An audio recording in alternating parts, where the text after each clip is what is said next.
Professeur Perron, bonjour. Quel a été le verdict, du moins si verdict il y a eu au Conseil de l'Ordre des médecins? Je ne parlerai pas du verdict. Là, on sort d'une réunion qui était très, très calme, très sereine. Et puis, il faut laisser le jury délibérer tranquillement. Le verdict prendra un certain temps, sûrement. Je n'ai pas interféré avec ça. Donc voilà, j'ai pu m'exprimer tranquillement, mon avocat aussi. J'ai pu faire valoir que j'étais très attaché à la déontologie médicale. Toute ma carrière, je l'ai mise au service des patients. J'ai travaillé pour le ministère de la Santé à mi-temps pour planifier les épidémies, pour la politique vaccinale. Donc je suis serein par tout ce que j'ai fait et voilà, j'ai pu exposer tout ça. Maintenant, il faut laisser les choses se faire et on verra. On vous reproche de dire des vérités qui dérangent aujourd'hui en France? Ah oui, c'est toujours mauvais de dire la vérité, mais voilà, j'en dirai pas plus aujourd'hui. Merci beaucoup en tout cas. En tous les cas, beaucoup de soutien de beaucoup de Français dans la rue aujourd'hui, ici, et sur les réseaux sociaux où vous êtes très suivis depuis ce matin. Merci pour ce que vous faites. Merci beaucoup et merci à tous les gens qui sont là ou ailleurs, parce que je sais qu'il y a des manifestations dans toute la France. Donc je veux remercier tous les sympathisants, ça fait chaud au cœur. Merci. Comment vous voyez l'avenir, la suite, vous l'envisagez comment avec le Conseil de l'Ordre des médecins? Je ne veux pas en parler là, parce que il faut les laisser délibérer tranquillement. Je ne veux pas atteindre à leur sérénité. Délibérer qui aura lieu quand?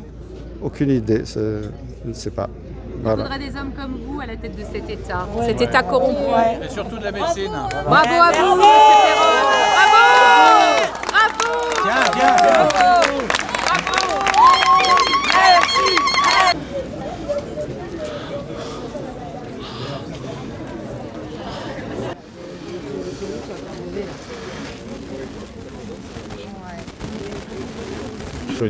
Beaucoup de dignité, beaucoup de respect du droit. Maître Benagès a toujours recentré le débat sur le droit. Il a rappelé les principes. On n'était pas du tout dans un débat hystérique, émotionnel.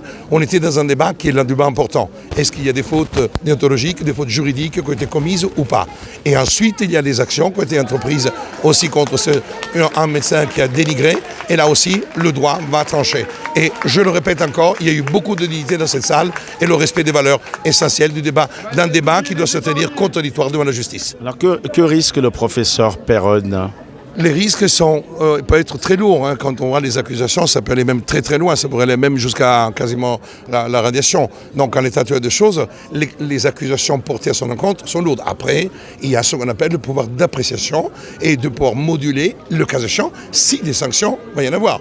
Mais les plaidoiries ont été faites pour qu'il n'y ait aucune sanction qui soit prononcée à l'encontre du docteur Perron. Mais qu'est-ce qu'on lui reproche exactement et précisément? Un manque de confraternité, d'avoir tenu des propos qui portent atteinte à ce qui est un des textes les plus terribles du Code de la santé publique, c'est le médecin est au service de la politique gouvernementale. Ça veut dire que si un médecin ose ne pas donner main forte à la politique sanitaire, il va commettre une faute. Et ça, c'est le problème. C'est-à-dire qu'en réalité, comment pouvoir critiquer, comment pouvoir contester, comment pouvoir s'en tomber dans la faute déontologique. Et ça, c'est le problème. Non, mais indépendamment du serment d'Hippocrate, la question, c'est le principe fondamental, c'est qu'un médecin doit se mettre au service de la politique sanitaire. Et quand vous ne mettez pas au service de la politique sanitaire, c'est là le problème. Et quand vous le critiquez, alors, bien sûr, le rôle du professeur Perron, c'est un rôle d'universitaire. Ça veut dire un rôle aussi de pouvoir porter la parole scientifique contradictoire. Donc c'est pour ça que, là aussi, est-ce que la question qui va se poser, est-ce qu'un médecin est un serviteur, un larbin d'une politique sanitaire, ou c'est une marionnette intelligente de dire non, je ne suis pas d'accord si on m'impose de dire ou de faire cela ou cela. Donc voilà. La vérité du professeur Perron dérange. Ah ben ça c'est sûr. Après, moi j'évite toujours d'y glisser trop de politique. Les actions disciplinaires sont des actions qui sont portées. Il y a une commission de déontologie. Nous-mêmes en tant qu'avocats, on les a. Et au cas échéant, nous pouvons commettre des fautes. Et si nous les commettons, on peut passer devant les conseils. Après, il y a le droit, il y a des avocats. Il faut se défendre, il faut se battre. Voilà. Carlo Brosa, je vous remercie. Monsieur, juste une dernière question. Et vous allez sur le site, vous avez des centaines d'explications juridiques, les notes, il y a encore une note que j'ai faite qui est parue de France pour que le pass sanitaire ne soit pas demandé à l'entrée des hôpitaux, parce que demander un pass sanitaire... Le plus grand cluster de vérité. Merci. Sur le trottoir, attention à vous. Par la police française.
Nous venons de sortir de la chambre disciplinaire de première instance.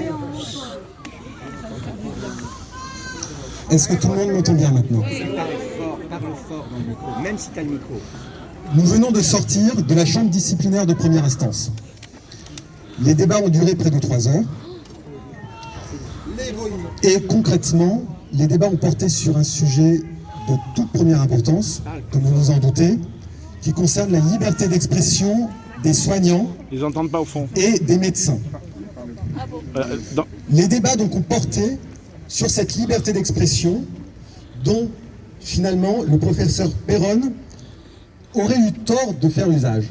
Mais il a été démontré, je pense, que le professeur Perron, dans le cadre de toutes ses interventions médiatiques dans la presse, n'a fait que user de son droit fondamental à la liberté d'expression.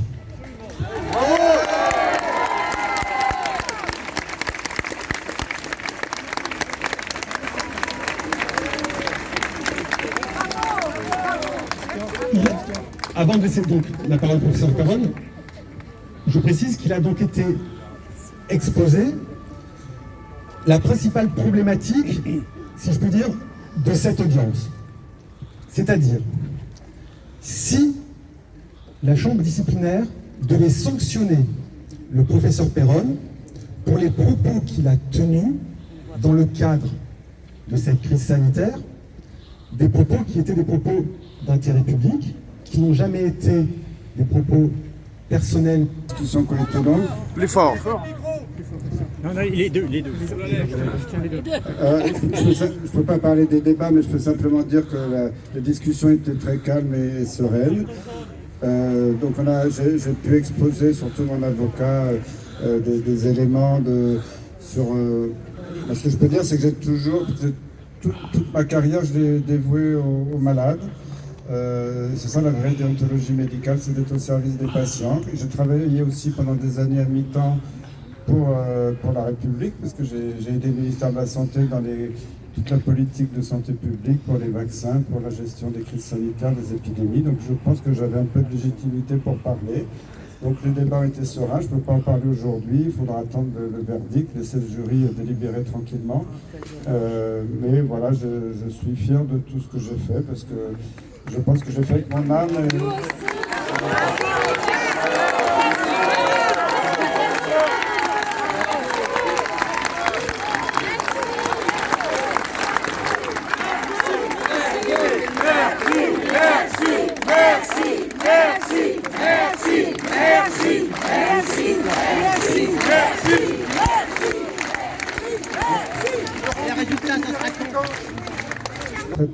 Bon.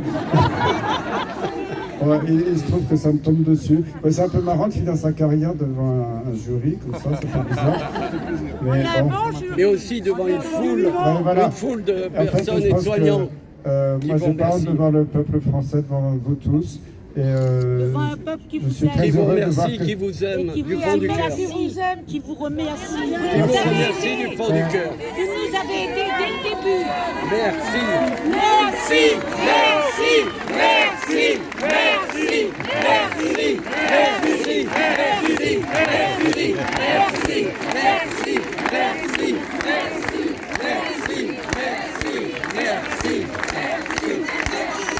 merci,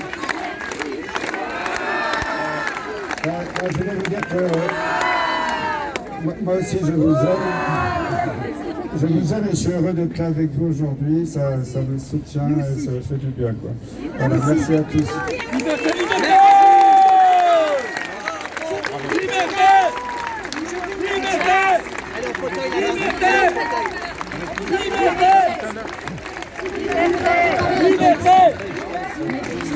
Professeur Perron, vous êtes l'honneur de la médecine. Professeur Perron, vous êtes l'honneur de la médecine. Voilà, professeur Perron, de la part de tous les médecins qui sont autour, qui vous entourent, vous êtes l'honneur de la médecine, vous défendez l'honneur de la médecine.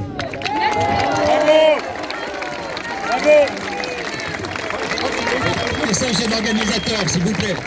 Reculez par rapport au podium, on laisse, hein, voilà. Laissons un peu d'espace. Médecin.